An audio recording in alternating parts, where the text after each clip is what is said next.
We've all heard about how AI is and will continue to take people's jobs. So, as we're heading into this future where AI is only going to keep growing and growing, we have to think about smarter ways to deal with the consequences of AI and think about smarter ways to keep people employed who would like to earn money. So, two ways I'm going to highlight. The first way is this: we have to spread around the jobs more, right?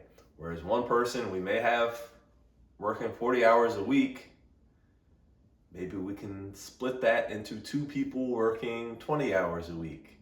And then if there is a reduction where you don't need that person as much, let's say you're reducing their time by 50%, you still have two people who are employed at least part-time, as opposed to now half of the people who were employed having zero money coming in, which is much more harmful for the economy, right? We got to keep things going, keep people employed. Some people like Elon say we will get to this future where we have universal high income, where working will be optional. Well, until we get to that place, we got to think intelligently about how we're going to transition there. And to start, the people that should be going first are the federal employees, the government workers, right? We already know about workers and pensions and how we've had trouble balancing the books for years. So one thing that would help is if we are paying lower employee salaries because the employees aren't working as much, right? We help with the AI transition to the future by slowly reducing the amount that people are working. As we do that, we may find that, you know what, you can work 5 fewer hours a week and not see as much of a drop in your productivity, right? That maybe there is an efficiency that can be gained from working a little bit less, having more time outside of work to take care of your family, to go on the vacations, to spend time with your loved ones. So we have to keep thinking about this transition to the future and how we are going to deal with AI taking jobs. The other part of it, of course, is we have to start educating people more on how to use AI productively in the jobs that they have now and in the jobs that will grow as we get further into the future. Which gets me back to education. Again, we can spread out the way we're doing education.